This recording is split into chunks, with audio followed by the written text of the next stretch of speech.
how important is that hustle mentality from the D? How important is it in this grind that you're in? Yeah, you have to have a mentality about it. There's a favorite saying that people say, get rich or die trying. And Mhm. I always, when I hear people say that, I say, well, what does your die trying look like? What does your die trying look like? Right. Talk to me. Tell me, because I'm gonna tell you what my die trying looks like. Uh-huh. Okay, Uh-huh. I didn't slept in the car. Mhm. I didn't ended relationships. I didn't Mhm. bypass vacations. I didn't quit jobs because Woo! I didn't. What does your die trying look like? Come on. You Come on. know, I didn't sacrifice eating at a steak dinner instead of instead getting the dollar value meal at McDonald's. Come You know what on. I'm saying? Come on. What does your die trying look like? You want to get rich, but what does your die trying look like?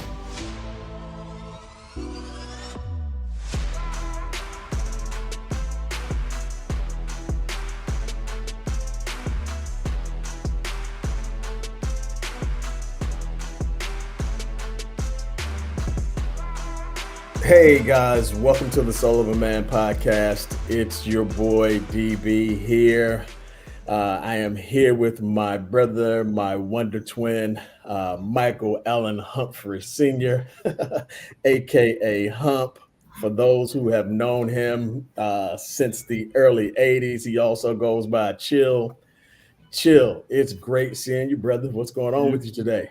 good seeing you too, man. Good seeing you too. I'm just trying to make sure that we keeping Kamala moving in the right direction and waiting on these Nvidia earnings numbers. So we'll see how it goes. I'm on pins and needles right now, brother. Hey man, I think you and a lot of retail investors are. Yeah, So yeah, no doubt. fingers crossed that Nvidia comes back with positive earnings and outpaces their last quarter, and Yeah. all of us can make some money. Let's hope. Hoping and Um, praying. Hoping and so praying. yeah, you also mentioned keeping Vice President Kamala Harris out in the forefront. Yeah. Our last couple of episodes were strictly political in nature, Right. and that was somewhat intentional. And then we took a week off as we both wanted to pay close attention to what was going on at the DNC. Right. And the guest we have on today has a little bit to do with what's going on at the DNC as well, from a Georgia perspective. Yeah. So yeah, I mean, I think what we'll do at some point as we get closer to election day, we'll certainly revisit the political climate. We'll also continue to encourage people to go out and vote. Won't tell you Absolutely. how to vote, but you know where we stand. Yeah. So yeah, we will definitely do that. But today, we wanted to sort of change courses, and we have a very special guest on deck. His name is Mr. Shawn Crenshaw. Shawn is the founder and chief executive officer of Shawn Crenshaw Inc., if I could talk today. And he's also the creator of Ovation for Men fragrance. We'll get into how Shawn got into the fragrance space a little bit later in the episode. Ovation for Men is a leading independent fragrance brand that celebrates the style, creativity, showmanship, and excellence of African American men. I think we could all relate to that. And prior to founding his company, Shawn spent a lot of his career as an executive in the hospitality space. He established himself as an exceptional operational and brand strategist. He worked for a lot of very large brands, Houston's Restaurant, Hyatt Regency Hotels, TGI Fridays restaurants, just to name a few. Yeah, so he distinguishes himself as a brand innovator and a risk-taking problem solver. So I suspect we're going to have a very, very good call today. He holds a BS from Cornell University. He also holds an MBA and a JD from the University of Tennessee. And I think more importantly than anything that I've mentioned to this point, he is a father of three beautiful daughters, something that we both have in common. Shawn, welcome to the Sullivan Man podcast, brother. It is an absolute pleasure to have you on board. If there's Sir. anything that I forgot, please, please, please jump right in and tell us a little bit about yourself. Hey, Darren, I appreciate you, Mike. I appreciate you guys for extending the invite and giving me a platform to tell my story and support all the great things you all are doing with your platform. Yeah, I've taken some moments to reflect back on my career, man, and I tell you, there's a lot of great things that I'm proud of. I'm originally from Michigan, from Detroit, Michigan, and the oldest of four. My mom had me when she was 16 years old, man, and my grandmother was a heavy hand in our family when my mom brought me along, and so I came from that typical matriarchal family. Mom and grandmom and aunties, steering me along the way. And so I took that work ethic and leveraged that into my schooling, stayed focused with it. Went to Cornell University. I'll tell you, Cornell is one of the best experiences I've ever had. I was just having a story with someone about my experience at Cornell.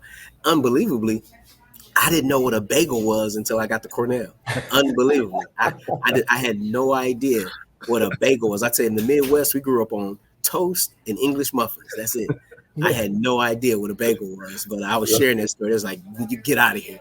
Now I think about our kids, man. Our kids, they've traveled the world. They know what bagels and gravlax and they know, they capers. They know it all. Right. But yeah, I always had a passion for the hospitality industry, man. I went to Cornell primarily because it was the #1 hospitality management program in the country. And so it was a privilege and honor to graduate from that program. My first job was I worked in Charlotte for a quick stint, then New York City. I worked at the Grand Hyatt Grand Hyatt at Grand Central Station. Yeah. And that was really my first big hotel job. And I think I had a knack for being in hospitality, man, positive energy, knowing how to organize people, galvanize people, motivate, inspire, and get things done. Right. And that's really, I think, the biggest skill set that I've learned is how to get things done. And and I've kind of used that, throughout my career. I left Hyatt right before the Olympics.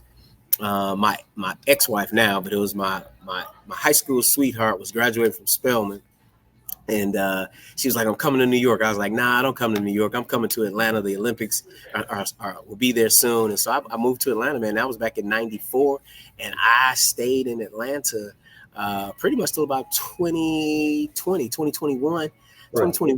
I was recruited away by Amazon.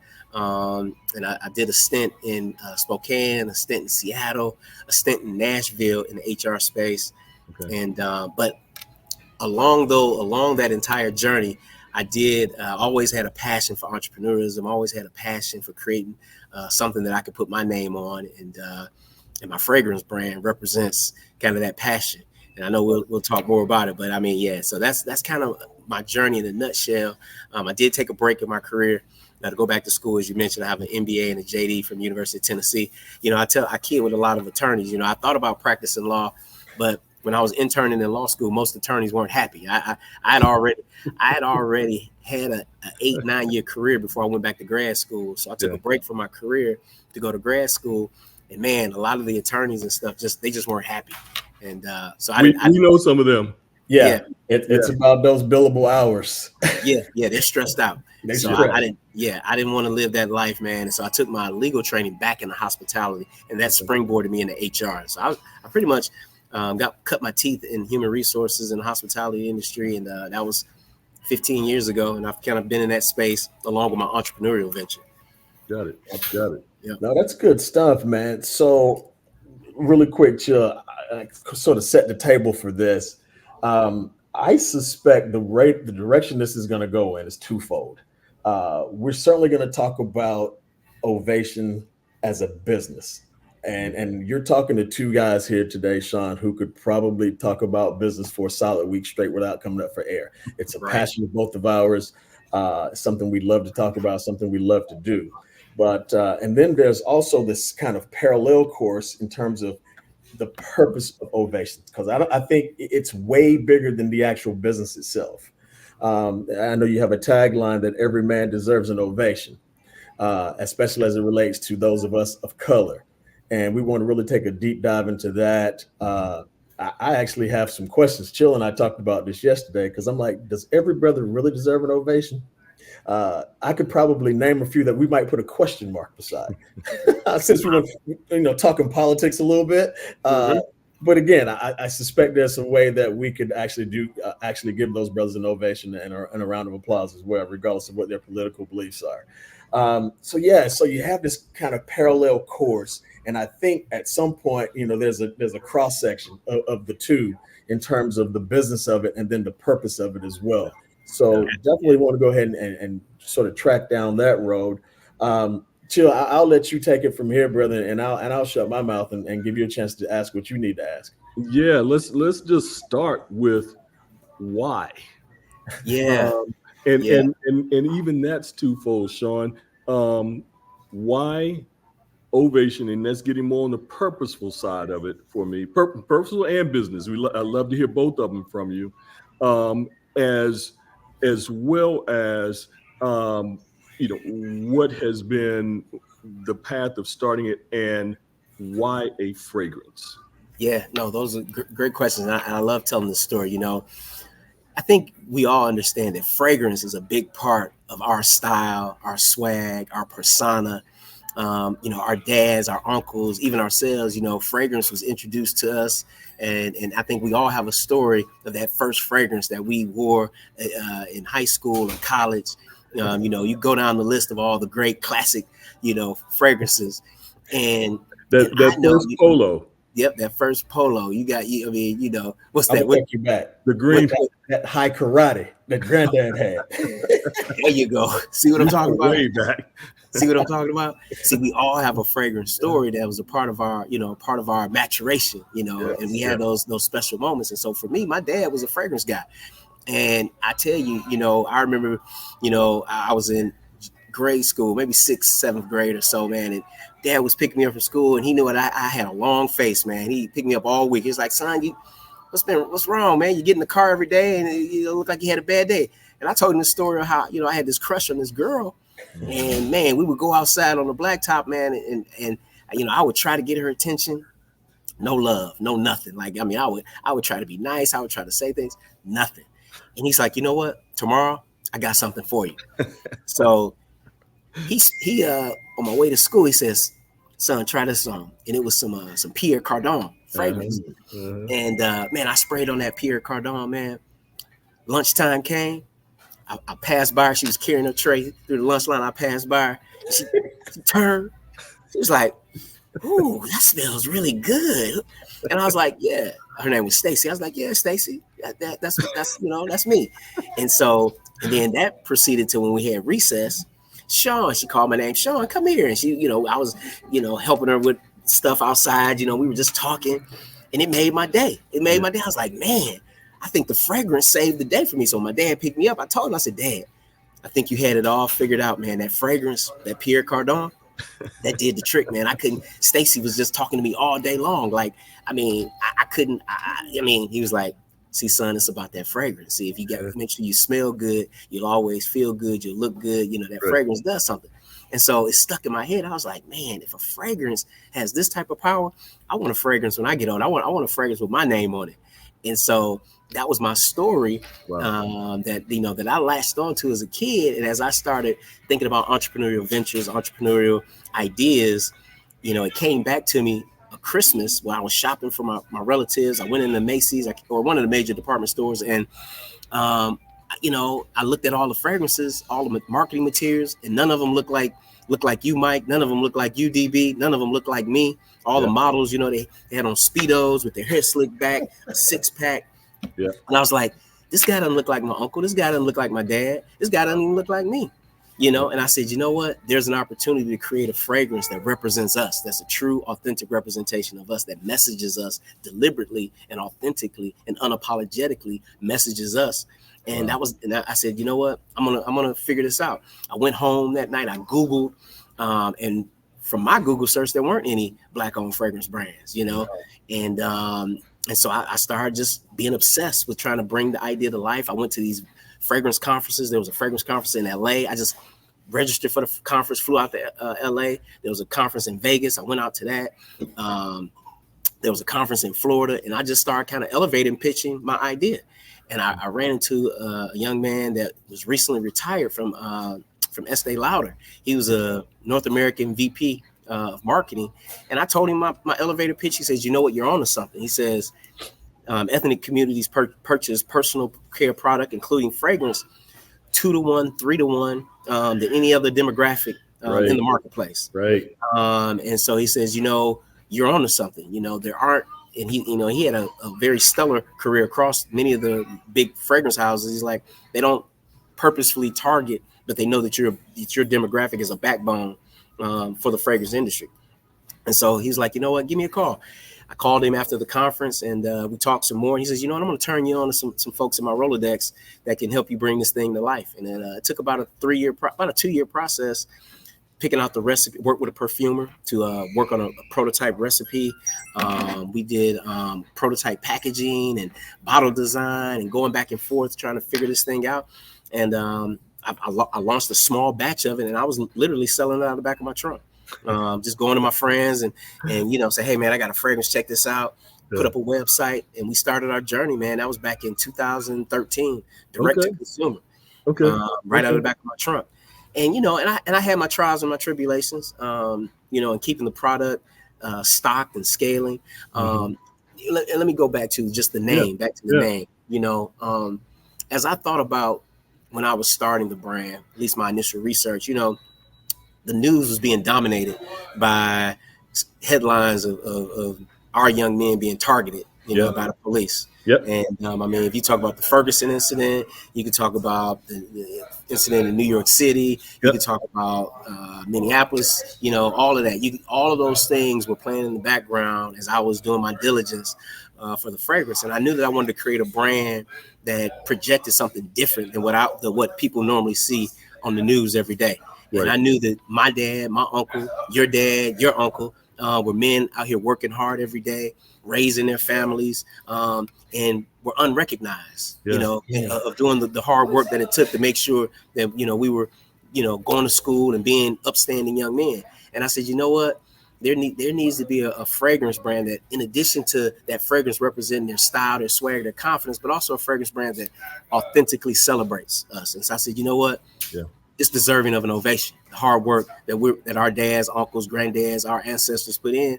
And I was going to be unapologetic about the purpose of my fragrance in comparison to what the mainstream fragrance brands were doing. And so that was the impetus of the idea of Ovation for Men. And then the tagline, every man deserves an ovation. I stand on that. I do. Every man deserves an ovation. And, we can debate it, which I have. I've debated it with people all across the community. Like, no, Shawn, no, you don't get the point. If there are some men that may not deserve an ovation, what I want to do is to create a brand that hopefully inspires them, gives them hope, gives them courage to know that they are deserving of an ovation. And just like when they reach, because that same guy that may not be worthy of an ovation, I bet you he wears a fragrance though, and I bet you whatever he's out in the street illegitimately doing, he's probably got a fragrance on. But I want my fragrance to sit on his dresser as a reminder of who he can be, as a reminder of who he should be, and as a reminder of what he can become. And and every man deserves an ovation, and that's the standard that in messaging that I want to project from my fragrance brand. And so the purpose there was, again, when the headlines are dominated by guys like you and I being buried every day, our lives being taken away, we have an obligation to do something about it. And so this was my attempt with my personal brand in doing it. And so again, that started the journey, man. We started it, grassroots, and just trying to keep this thing going, keep it going. And friends and family investing in it, bootstrapping it. It was a flip game. It really was a flip game for me. As I was selling fragrance, I was pointing right back and working my full-time job. I was taking my bonuses from my job, my savings from my job, pointing right back into the organization, into the business. And so, we, that's what we were doing. And so we finally got to a point where we were able to get to a brand recognition in the marketplace to really be considered one of the leading independent fragrance brands in the country. And so we're just proud to step into that space and proud to create a brand that really can distinguish itself in the marketplace. And That's good. yeah, it's been, and I didn't know anything about fragrance, and I'm still learning about fragrance, all the nuances of building a fragrance. Like I said, there's a perfumer that helps you with the recipe. And once you develop the recipe, then you got to send that recipe to a liquid, a fragrant manufacturer that actually generates the liquid. They got to do it in bulk. Once that liquid is generated, then you got to send it to an assembly company that has your bottle, has your cap, has your sprayer, has your packaging, and they assemble it all together and do a quality control. And there's a whole process to it. Right. Then for us being direct to consumer, that's new and novel. How can people say, man, how can you sell a fragrance when intuitively people want to smell it? Smell it before they purchase it. And I said, you're right. I mean, that is the challenge of direct to consumer business model. So, we're beginning to implement some things to really address that. But the key for us is that recognizing that it's really about the content and the messaging, that we have to solidify the content and the messaging, because for us, there's two things that's going direct to the consumer. That's the product, but also we want to send the messaging and the content. So for us, we started as a fragrance development company, but now we're a fragrance content development company. That's kind of how I look at it. It's about fragrance content. And the next evolution for us will be a fragrance content, technology company, fragrance content technology company. Like that's the next evolution as AI takes hold in the marketplace, as you gentlemen follow the markets and you understand the trends. AI is going to touch everything, technology is touching everything, and so that's the next iteration. But we have a lot of good things going on with the brand, and and I'm leveraging all of my skill set from my hospitality training to my MBA to my JD to kind of keep the business going, and have and everyone that I meet, I'm giving an elevator pitch about our vision, what the brand is about and what we're trying to do. This holiday season, we're trying to touch 5,000 men. We want 5,000 men to have ovation on their dresser come this holiday season. Okay, that's doable. And so, we, if not more, and so, we're just trying to push some initiatives to the forefront and hopefully inspire other entrepreneurs. Hopefully understand when we talk about every man deserves an ovation, that we are inspiring and challenging those that think that we don't, but we do. And creating a new standard of how we're going to conduct ourselves and how we're going to present, and make sure that, again, we're stepping up, we're stepping up. Was there or is there any concern about limiting your reach or your niche with the focus on Black men? I mean, yeah, there was. I mean, the thing is people, say, hey, Shawn, you could be limiting your opportunity. But for me, I would say this. I'm not stopping anyone that wants to support our purpose. It's like the analogy I use is like, it's like a birthday party. Everyone has a birthday. Everyone has a birthday, and on their day, they're worthy to be celebrated. And you're invited to the party. Everyone's invited. Everyone's invited to the party. But guess what? On this day, with this product, with this slogan, it's that guy's birthday. It's his birthday. And we don't stop the folks when you go to Europe and you do your tours of the Louvre and you go to Italy, and we don't crash their birthday parties. We don't crash their parties. And so for me, I don't, it's for me, it's an easy rebuttal. It's like, listen, I'm inviting you to come celebrate our birthday, celebrate this fragrance that's celebrating the birthday of this person on this day, and what he offers to society. Because guess what? We have a long history of celebrating other people's birthdays, and going across the world, across the globe, and buy, like I said, you'll go in the department store and you'll buy Yves Saint Laurent, you'll buy Christian Dior, you buy them all, and none of them at one moment in their whole development of their product thought about you. And so that's what we're trying to address. Was there any thought to the fact, because you were literally in the fragrance realm, you're literally in a luxury realm.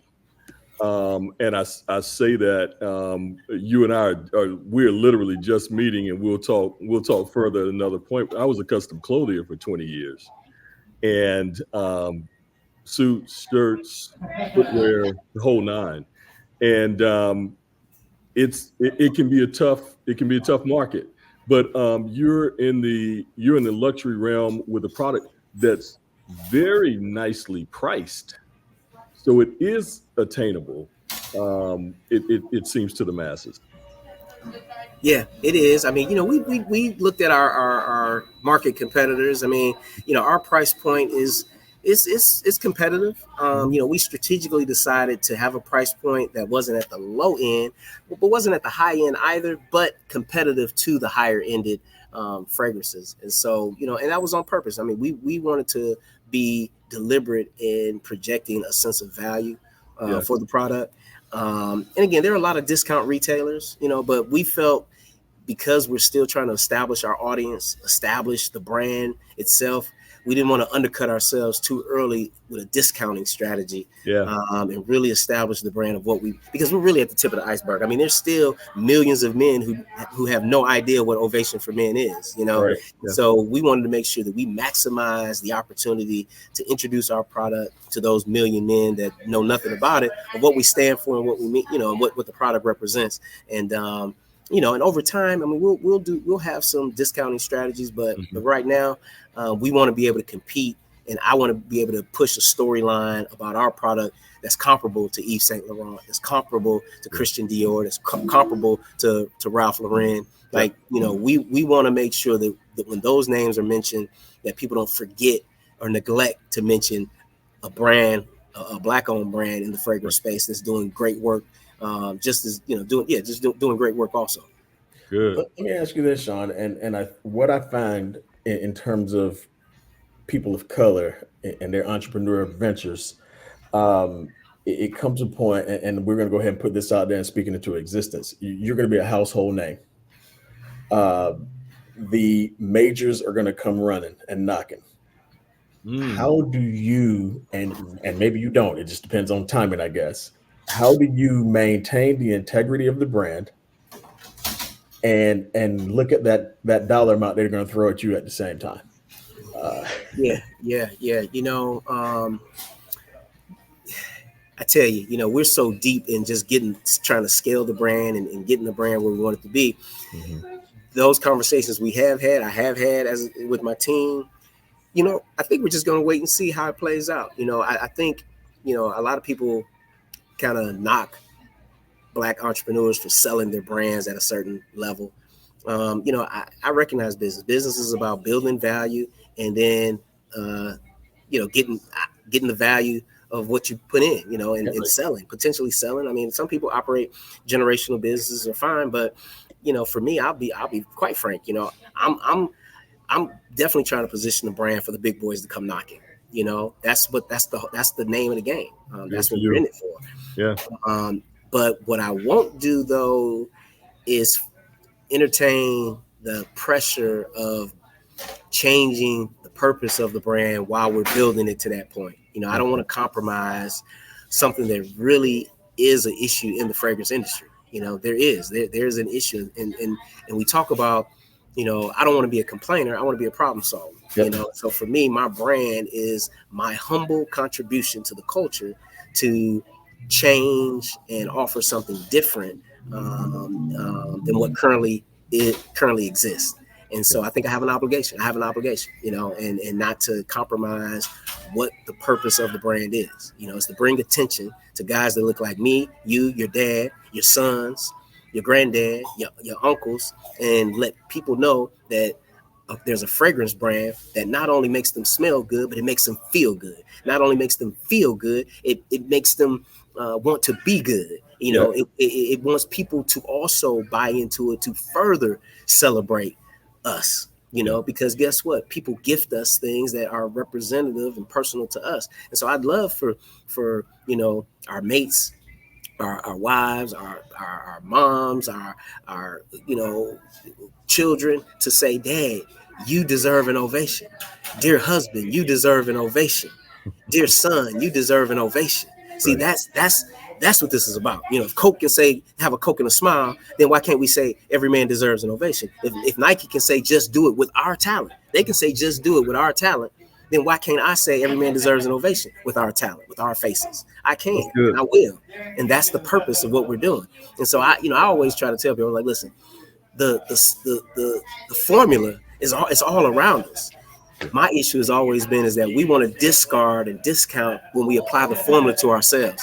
And I just don't buy into that. I just don't buy into it. Now it's difficult. It is more difficult because again, we're starved of resources. We're starved of people who really believe in the past, people who believe in the concept like I do. But no, that doesn't mean we should stop. We need to keep going. No, I really appreciate you meeting me tonight. This place, it's pretty dope. Yeah. It got a really good vibe, right? I figured you would like it. It is lit. Yeah, I mean it's pretty well lit in here, I guess. Yeah. You see what that guy doing right there? Huh? You know what it's called? Losing.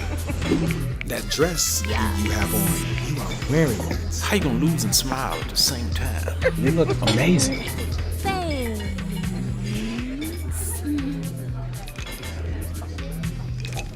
Here you go. Take the pictures. Okay. Take them. I'm getting up. Okay. Okay. Bam. He wasting time. That's good. That's better. Wasting time. You know what'd be great? You want to take an Ussie? Like you can. Uh-oh. Maybe later. My storage is full. All right, I'm gonna go on live. I'm going live. Yeah, you can kill that. Yeah, I'm here by myself. You're not by yourself.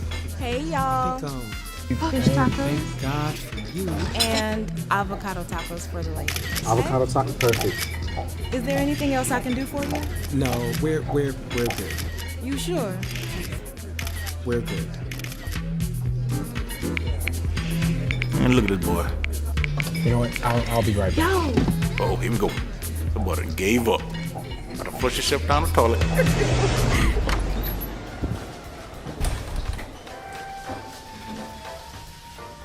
Hey, young blood, you can change the night with a choice that's right.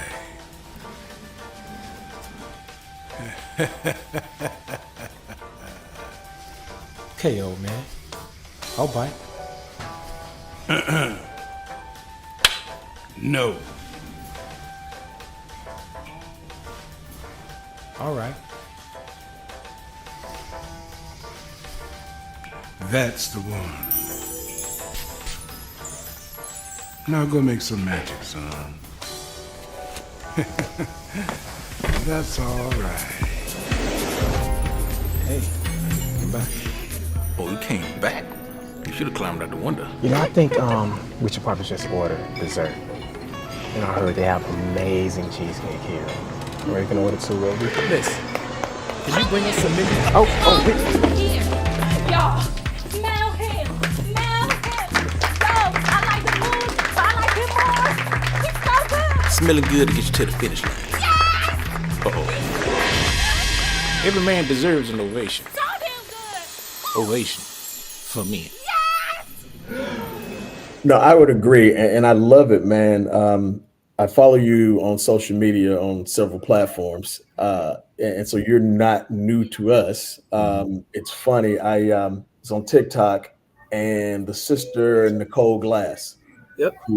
who has the most beautiful soul of any young sister I've seen. I saw you sit down with her and talk about your product and your offering.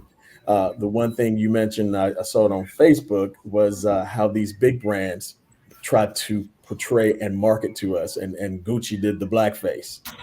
I'm like, you would think, and it takes me back to an ad campaign that H&M ran a few years ago when they talked about the coolest monkey in the jungle with the young brother.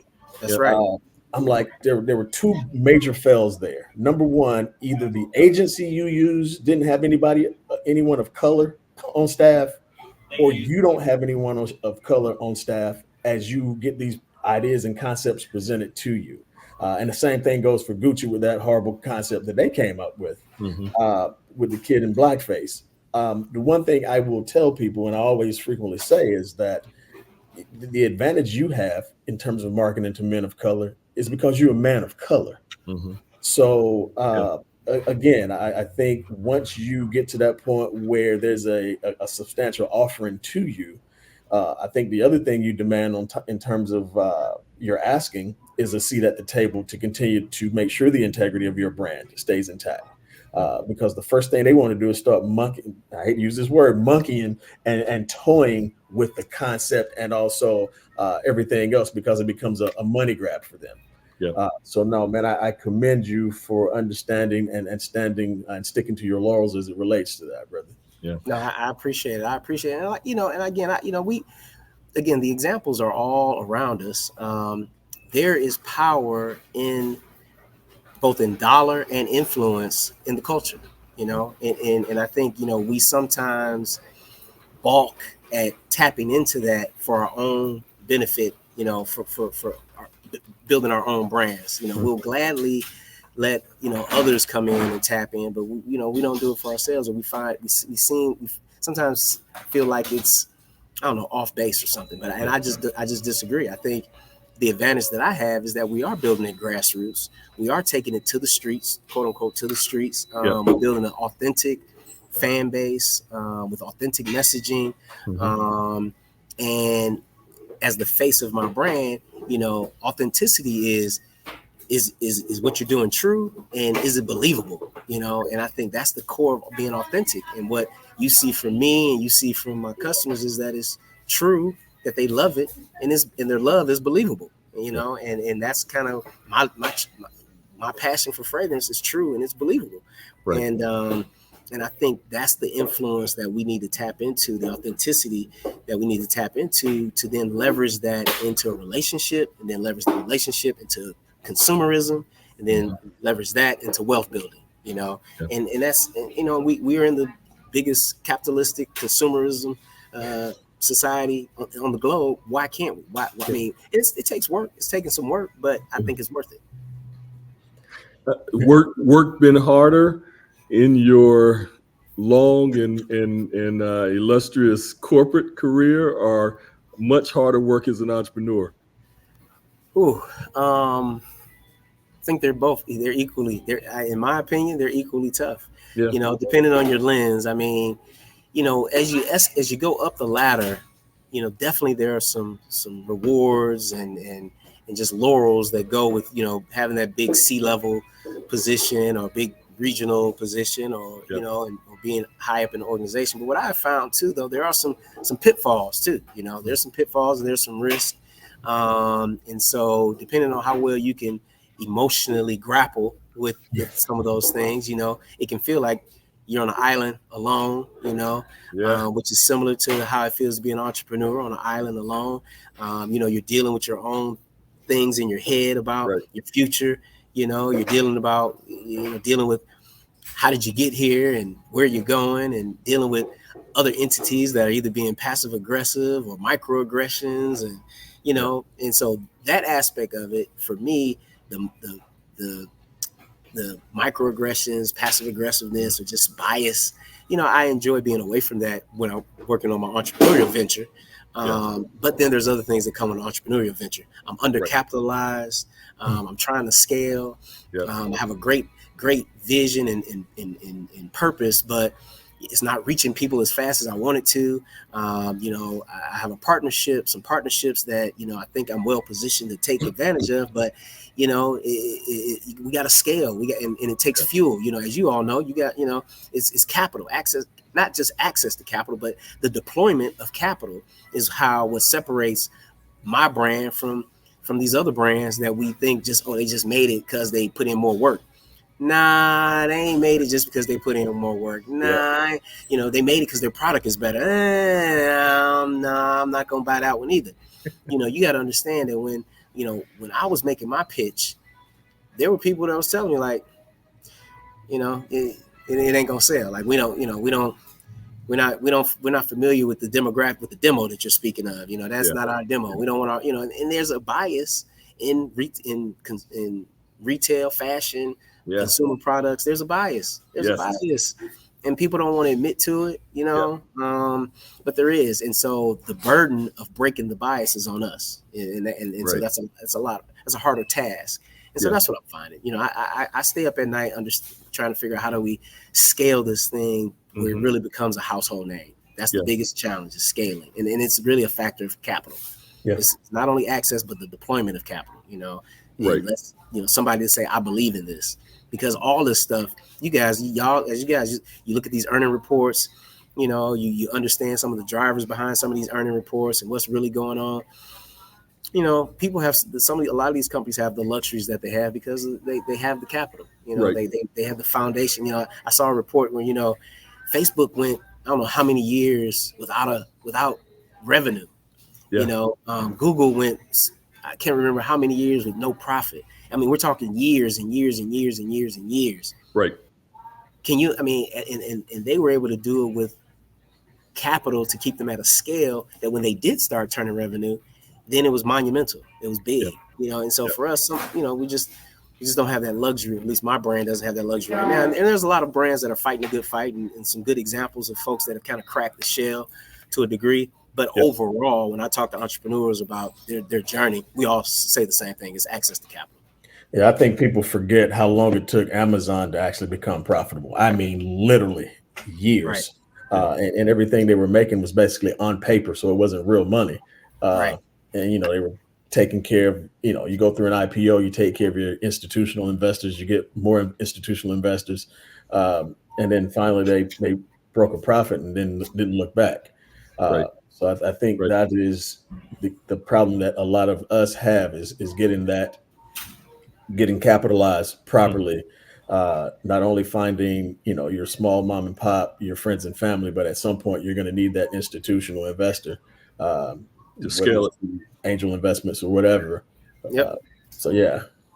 How important was Atlanta? How important was it you being based in Atlanta, in jumping off the couch and taking this leap, moving in this direction? Because I mean, it's a hub. It's a hub for the culture. We're going through your social and looking at interviews and different things and look up and see Mike Jackson, who we know from his beautiful wife. Forget Mike, we know Egypt. Right. That's right. That's right. And it's like, hey, wait a minute, Shawn. Oh, okay, I know him. So just even from the networking and I heard something recently where somebody was saying, Atlanta's an interesting place because it's a place where you are really probably no more than if you're a hustler, probably no more than 2 degrees of separation from some really powerful movers and shakers.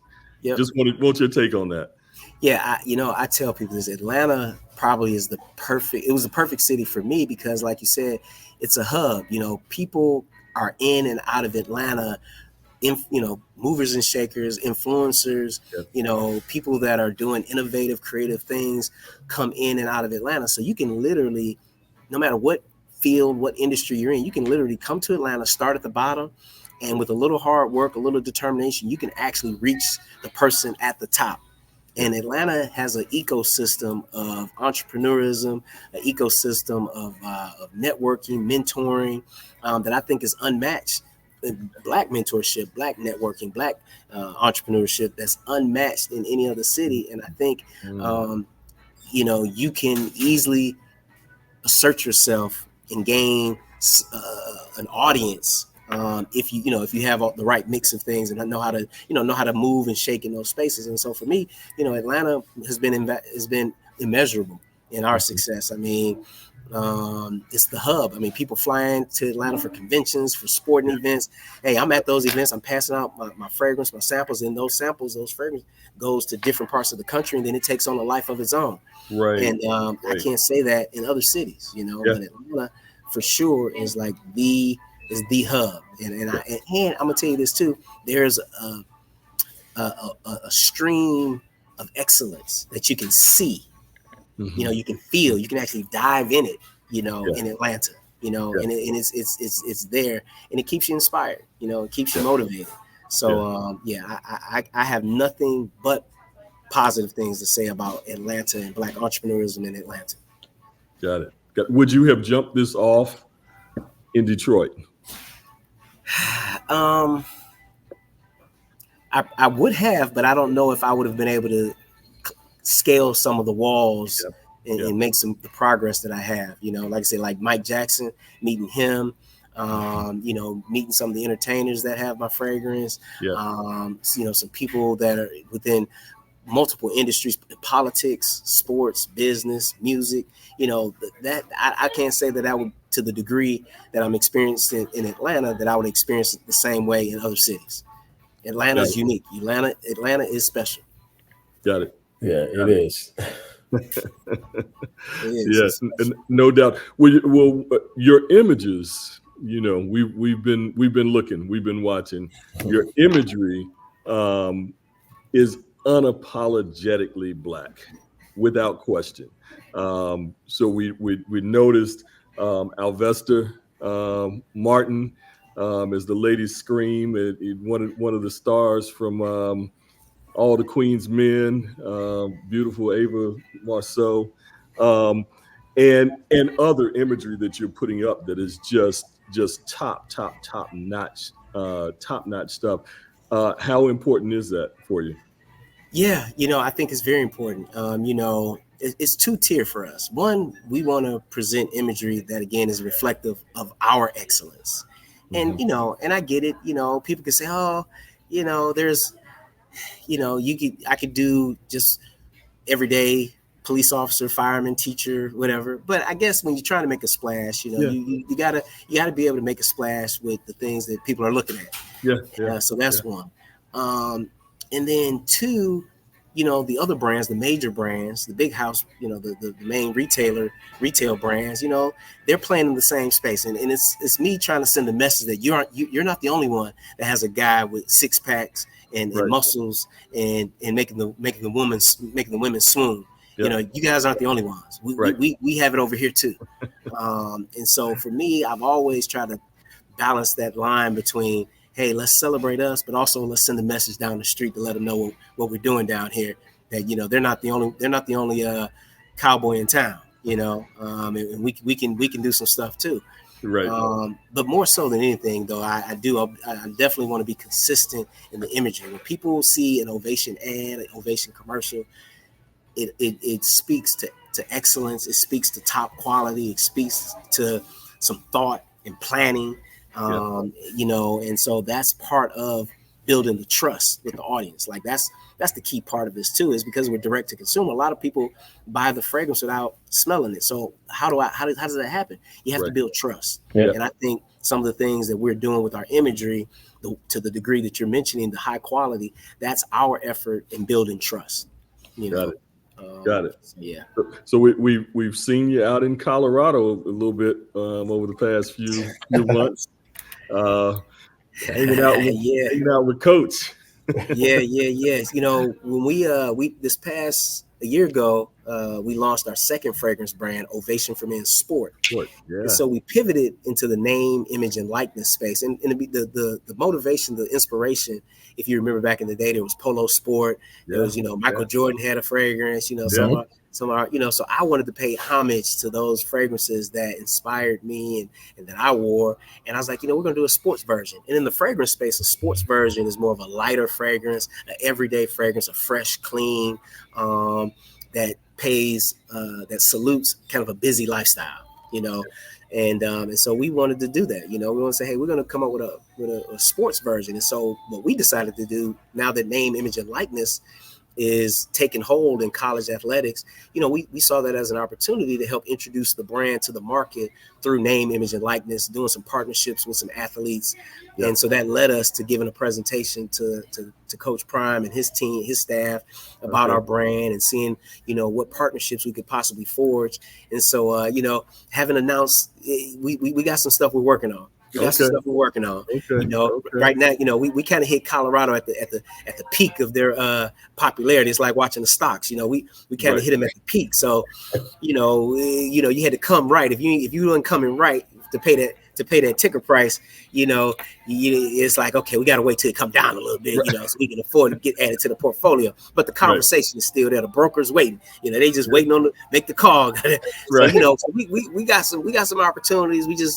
We're gonna let things play out a little bit more before we pull the trigger. But right now, for our budget, that it was a little pricey for what we were trying to do, because you do have to come with a budget to kind of engage these guys. And that's the reality of it. And I get it. So we're trying to, as we pivot in the name, image, and likeness space, is to be as creative as we can with the athletes we partner with, and try to catch some guys that we feel are on the way up, and we can catch them. Again, it's the same, just like you guys was catch them on the way up and ride the wave. So we got some guys that we got our eye on, and then we have a big partnership that we'll be announcing real soon. We kind of announced it, but the content will be dropping. We have our first NFL client, former All-Pro Richard Sherman, Seattle Seahawks, and San Francisco 49ers. So we were out in Seattle, my team and I, cutting some content with him. So we got some good stuff coming, and we're looking forward to really making an impact. This holiday season is going to be, we're excited. We're excited. Yeah, he would be a good ambassador, man. I mean, you're talking about a super sharp brother, Stanford grad. So great ambassador for the product. Yep. That's what we talked about. That's what we talked about, and I think as we kind of begin to kind of lay the foundation to scale, because I did mention this too, but the brand is a part of Amazon's Black Business Accelerator program. So that's been that's been a big deal for us. Yeah, that was a big deal for us. We were able to, they actually reached out to me about a year ago. They did their due diligence and was looking for Black-owned brands in the fragrance space, and we stuck out. People was like, hey, their research showed that we were a leader in the space, and said, hey, we have a program where we can take your product, put it in our warehouse, put it on our website, fulfill your product. If it's bought on Amazon.com or if it's bought on your website, we'll fulfill it. You'll be a part of our infrastructure, be a part of our ecosystem. Wow. And so this is what we're really trying to do. We really, I'll say this over. I say it to whenever I'm having this conversation. The future of our success really is based on how successful we are in our partnership with Amazon. And the key is because Amazon serves two functions for us. There are physical product distributor, fulfillment partner, but they're also our content distribution partner. Because if we can create the content that we need to market and promote, Amazon has all of the infrastructure to put that content out there in front of viewers. And so we think, in what way, Shawn? In what way? You're educating me and our viewers. Yeah, and so particularly say with our Ovation for Men sport, we're purposefully taking on some sports personalities. Well, if you remember, Amazon has the Thursday night NFL streaming broadcast, and as a part of any broadcast, there's ad space. And Amazon does a very unique way of doing digital ads, like for the game. When you pause on Amazon, depending on your subscription level, you may get an ad that pops up when you pause a show on Amazon. Amazon just is going to have the rights to the NBA, so they themselves are going to be looking for partnerships and selling ad space. And as a part of the Black Business Accelerator program, we're front and center to make sure that those ad opportunities are available to us. And so we have a product that's specific in the sports space with our Ovation for Men Sports. So we feel like not only can Amazon help us distribute our physical product, but if we get our content right, there's channels where they can distribute our content, our advertising, our marketing, our promotion. In addition, guess who else is on Thursday nights on Amazon Football? That's right, Richard Sherman. Yeah, and that was a strategic move on our part, because to give you kind of the backstory of our Amazon relationship. Yeah, we're part of the Black Business Accelerator program, but we're still a small player. I've proposed many ideas to him, and I kind of get not right now, little fella. We that's a great idea, but you're new to this, so just come back when you have this right or that right. I said, no problem. You don't have to tell me twice. When I come back the next time around, we'll talk. And so I've been kind of strategic about the partnerships that we're seeking, because I recognize that, again, Amazon has the content distribution network. So, like I said, they'll have the NBA, they got the Thursday night football. They do some things. There's they have a lot of sports programming stuff that they do. They do Deion Sanders' show. So there's a lot of ways where we can attach our product to the messaging of our product, the imagery of our product, but and the purpose of our product to a lot of the things that they already do. And so we're trying to position ourselves to be strongly considered to be an advertising partner in whichever way we can. And so if that happens, then we're talking millions of people getting exposure Right. And the other thing that Amazon does, Amazon, to their credit, they are active in the culture, meaning they're at Essence Fest. They're a sponsor of Essence Mm. Fest. They're a sponsor of the Congressional Black Caucus. So there's vendor opportunities where I can take the fragrance through Right. my relationship with Amazon to the people, to Yep. our audience. Yep. Because they're vested in cultural events. They do Afrotech, they do South by Southwest, they do things. They're at the All-Star game, they're at the Super Bowl. Yeah. Amazon is there. And so I'm in conversations with them to say, hey, we really need to wrap up the opportunities for brands like myself. Yeah. Because I would gladly pay Amazon to be a vendor at some of the Yeah. things that they're already doing out in the culture. Right. Like I said, you Right. can use Essence Fest as just the marquee example. Yep. And so there's the opportunity. So you got the engagement with the culture, you got the distribution of the physical product and the distribution of the content. Those three things right there is the formula for scaling, for success. Yeah. And Yeah. so if I can, if we can get those things going at a high clip, I think again we're well positioned to have a great story and a great pitch to how we can scale, and Right. that makes the story. And when I talk about capital, guess what? It makes it that much easier when I can go to a venture capitalist and say, you know who my infrastructure partner is, the global e-commerce leader, Amazon. My product is with them, Right. content is with them, and I'm following their lead as we go deep dive into the culture. Essence Fest, Super Bowl, All-Star Game, Yep. South by Southwest, boom, boom, boom. Olympics is in 2028. Guess Yep. who's going to be? There's so many things that Amazon's going to be a part of. So that's what makes that elevator pitch to that venture capitalist that much stronger. Because That's strong. so That's that's strong. Dare we say that Ovation will be in all the swag bags for the 2028 Olympics? that's the Come on. vision. That's Come the on. vision. Come That's on. the vision. That's the vision. That's the vision. That's good stuff. That's good stuff. Yeah, I saw you recently in your own Facebook story, literally reaching out to the masses and sharing, which was something you really didn't have to do, but your message was, hey, this NIL world is being developed as we speak. Yep. What you got? Yep. Drop Yep. in my DMs and let me know. I hope I'm not getting you in trouble, but No, not at all. You put it out there, and I thought it was the coolest thing, brother. Thank you. And Darren and I talked about that, man. As we've as somewhat older guys jumped into this social media podcast world that we knew nothing at all about. We reached out to some different folks, to ask them for advice and insight as to what we're supposed to do. Of course, we stumbled and bumbled and have learned as we've gone along.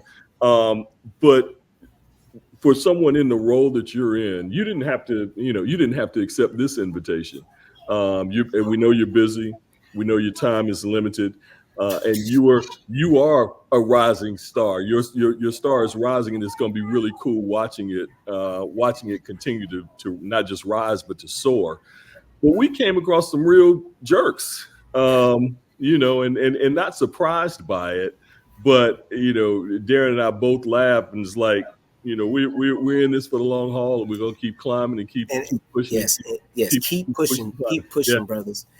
For me, I recognize the importance of maintaining great relationships all the way through the process, and I value people who see value in me. You guys didn't have to reach out. You guys could have kept going for others that have bigger headlines, bigger, but you say, hey man, I think Shawn Crenshaw might be someone we want to talk to. And I appreciate that. And I remember every time these moments happen with me on my journey, trust me. I take note of that. You can call me anytime and I'm going to answer, because you gave me an opportunity early in the game to tell my story. You didn't have to do that. And so I appreciate that opportunity. So yeah, I appreciate it. And you guys keep doing what you're doing. Well, we appreciate it, man. So what up though? How hard, how important is that hustle mentality from the D? How important is it in this grind that you're in? Yeah, you have to have a mentality about it. There's a favorite saying that people say, get rich or die trying. And I always, when I hear people say that, I say, well, what does your die trying look like? What does your die trying look like? Right. Talk to me. Tell me, because I'm gonna tell you what my die trying looks like. Okay. I didn't slept in the car. I didn't ended relationships. I didn't bypass vacations. I didn't quit jobs. What does your die trying look like? Come on. I didn't sacrifice eating at a steak dinner instead of instead getting the dollar value meal at McDonald's. Come on. You know what I'm saying? What does your die trying look like? You want to get rich, but what does your die trying look like? And so for me, that's the mentality. It is a hustle, and I'm not afraid. Again, that Midwest mentality, and and how I was brought up, like you only gonna get out what you put in.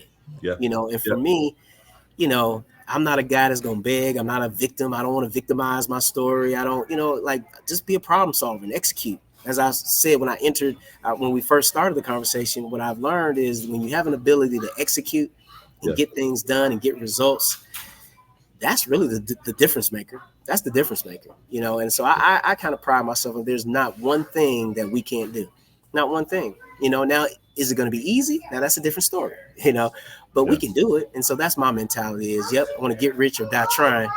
And what does my die trying look like? We can go toe to toe. I can tell you what my die trying look like. It's funny you should say that. My brother and I used to have that conversation, obviously, when 50 Cent first dropped his Get Rich or Die Trying CD or album at the time. We came up with the mantra like, look, get rich and die. F the trying. Get rich and die. That's it. That's it. That's it. You just got to work that hard at it, man. So that's right. I can appreciate your mentality. And and anybody from the D, I know they got that hustle in them. Yeah, and that's what I'm living on. I'm living on. You gotta carry it with you, and so for some people, and I get it. Some people don't come from that background. Some people, have some of the luxuries of that. I didn't grow up with, and I don't knock anybody with that. I mean, I tell my story is my story, and I try to support other people that are doing positive things, no matter what their story is, how they get there. But if you're doing positive things, you got my support. Because I think it just takes a collective. All these things have to happen simultaneously for us to get the results that we really want to have. And so, I'm not here to knock anybody's story. Let's work together. Yeah. Well, we're gonna wrap with this. You're gonna get the last word, and what I want to ask of you is the advice that you would give to 25-year-old Shawn today, and maybe not just 25-year-old Shawn, but just young brothers in general that just need to hear a good word. Yeah, I think believe in yourself. Believe in yourself. And whatever dream, and I apologize for the background noise, whatever dream that you have, the most important thing is to get started. Like, get started. That's the most important thing. Get started. Believe in yourself and get started. And the earlier you get started, the earlier you believe in yourself, the earlier you get started, the earlier you will get to your goal. Yeah. And although it's never too late, but it helps to get started and get started early and don't give up. That's it. Get started and don't give up. That's All it. All right. Good deal, man. Well, we so appreciate you, brother. Darren, you got anything else? Hey, man, I think he said it all. I mean, every man deserves an ovation. And Shawn, I don't know many brothers who deserve one more than you, bro. Hey, brother. And listen, I thank y'all, and you all too deserve it. Y'all know it. I appreciate the platform. Keep doing what you're doing. Keep touching people. Keep giving people a platform for their voice, and keep educating folks, because that's what we need. And so, like I said, you can always reach out to me via social media, email. I'm good. I'm gonna respond. I might be slightly delayed, but I'm gonna respond. I'm gonna respond. Good. And you don't ever have to worry. And what city? Where are you all located? I'm in Greensboro, North Carolina. He's an hour away in Raleigh. Okay. So that the Carolinas. Okay. Well, when I'm coming through the Carolinas, I'm gonna let y'all know. Please do. Would love to connect, and look forward. I'm waiting on my ovation. I've been out to Amazon, made it real easy, and I so I'm appreciate waiting that. on. I Yeah, appreciate that, Mike. I yeah. appreciate that, brother. Wait, And I will be doing waiting the on it to exact come same in. thing. Yeah, Thank you. yeah. I appreciate it. I And I'll appreciate say it. this, hey guys, for those of our viewers who will be at GHO, don't be surprised to smell me and I'm smelling like Ovation. Come on, I appreciate that. I appreciate that, Darren. come on. Well, Yes, man, sir. again, we thank you, and we certainly thank our followers. They rocked with us, Shawn, from the door. We've had those ride or dies from the door, and we're finding out in some of those days when it gets tough, we're finding out that there's some eyes on us that we didn't even realize were on us. And so we are committed to keep going. We thank you all, certainly from our soul to yours, and we'll see you the next time. Yes, sir. Peace. Thank you, guys. Thank you. All right.